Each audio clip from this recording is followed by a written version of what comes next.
আসসালামু আলাইকুম ভিউয়ার্স, আজকে আমি আপনাদের দেখাবো জনপ্রিয় শীতল রেসিপি। তো চলুন শুরু করা যাক।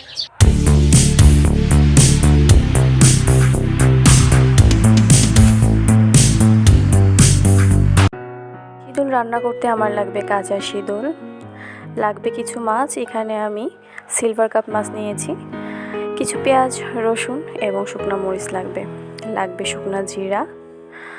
এবার আমরা মশলাটা বেটে ফেলব। দেখুন, আমরা মিহি করে জিরাটা বেটে নিচ্ছি।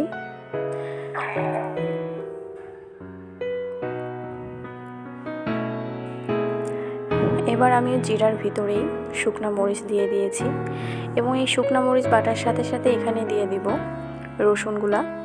রসুনগুলোও আমি একই সাথে বেটে নিচ্ছি, আলাদা করে কিছু তোলার প্রয়োজন হবে না।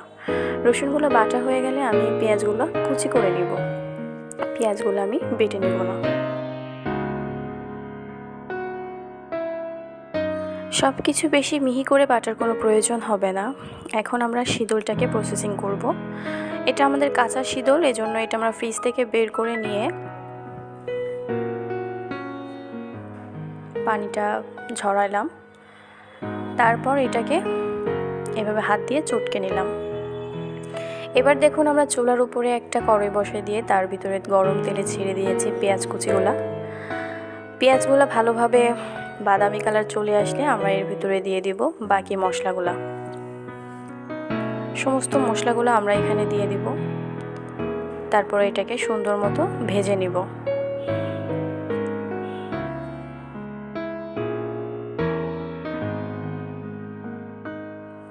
এবার আমরা এখানে স্বাদ মতো লবণ দিয়ে দিব এবং প্রয়োজন মতো হলুদ দিয়ে দিব।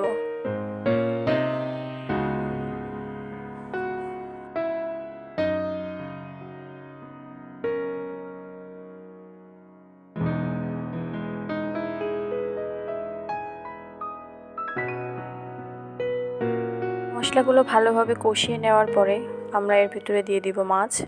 দেখুন ভিউয়ার্স, আমার চুলার জালটা কিন্তু হাই ফ্লেমে আছে। এই অবস্থায় মশলাগুলোকে আমাকে কষিয়ে নিতে হবে।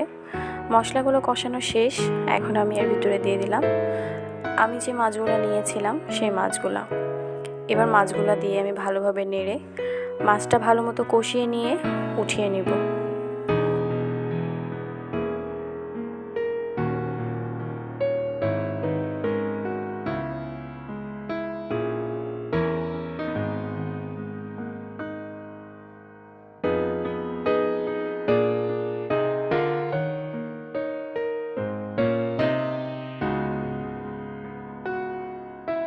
মাছটা আমার কষানো শেষ। এবারে মাছটা উঠিয়ে নিয়ে এর ভিতরে দিয়ে দিব কাঁচা শীতলগুলো দিয়ে আমি ভালোভাবে নেড়ে দিব এবং এর ভিতরে দিয়ে দিয়েছি 2টা তেজপাতা, তাহলে ফ্লেভারটা ভালো আসবে। এবার এটাকে আমি ভালোভাবে কষিয়ে নিব। অবশ্যই এখানে শীতলটাকে ভালোভাবে কষিয়ে নিতে হবে। শীতলটা কষানো হয়ে গেছে। এবার আমি এর ভিতরে দিয়ে দিব প্রয়োজন মতো পানি। সিদ্ধ হওয়ার মতো আমাকে পানি দিতে হবে, একটু বেশি পরিমাণে পানি দিতে হবে এটাকে সিদ্ধ হওয়ার জন্য।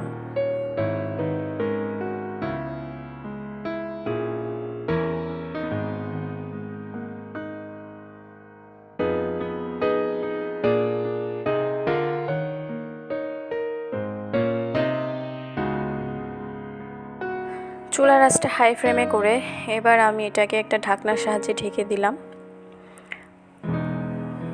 ঢাকনাটা উঠালাম আমি এমন পর্যায়ে এসে, আনুমানিক 10 থেকে 15 মিনিট পরে আমি ঢাকনাটা উঠালাম।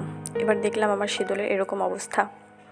যখন দেখি আমার পানিটা টেনে গেছে, তখন আমি এর ভিতরে উঠিয়ে রাখা মাছগুলো দিয়ে দিলাম। এবার এটাকে আমি ভালোভাবে ভেঙে নিব। মাছটাকে এখানে ভালোভাবে ভেঙে শীতলের সাথে মিশিয়ে দিতে হবে। এখন আমি এমন একটা মশলা ইউজ করব যেটা দিনাজপুরের ঐতিহ্যবাহী মশলা। কেউ যদি মশলাটা বানাতে চান অবশ্যই কমেন্ট করে জানাবেন, তাহলে আমি অবশ্যই মশলা বানানোর প্রসেস দেখাবো। এখানে আরেকটা কথা আছে, কেউ কেউ মাছটাকে কাটা ছাড়িয়ে নিয়ে এখানে রান্না করেন, তবে এভাবে আমার খেতে ভালো লাগে, এজন্য আমি এভাবেই রান্না করলাম। দেখুন আমি এটাকে ততক্ষণ পর্যন্ত নাড়লাম যতক্ষণ পর্যন্ত না আমার পানিটা পুরোটাই টেনে যায়। এখন আমার পানিটা টেনে গেছে, শীতলটা প্রায় হয়ে গেছে। এখন এটা আমি চুলার আঁচটা একটু কমাই দিয়ে এটাকে আমি নাড়তে থাকবো। দেখুন আমার চুলার আঁচটা কমানো আছে। এখন এটাকে আমি নাড়তে নাড়তে যখন দেখবো যে শুকিয়ে গেছে পানিটা একেবারে, তখনই আমি এটা চুলার উপর থেকে উঠিয়ে নিব। তো এখন আমার শীতল রান্না কমপ্লিট। অবশ্যই আপনারা বাসায় একবার ট্রাই করে দেখবেন। এখন পরিবেশন টাইম। ধন্যবাদ সবাইকে সাথে থাকার জন্য।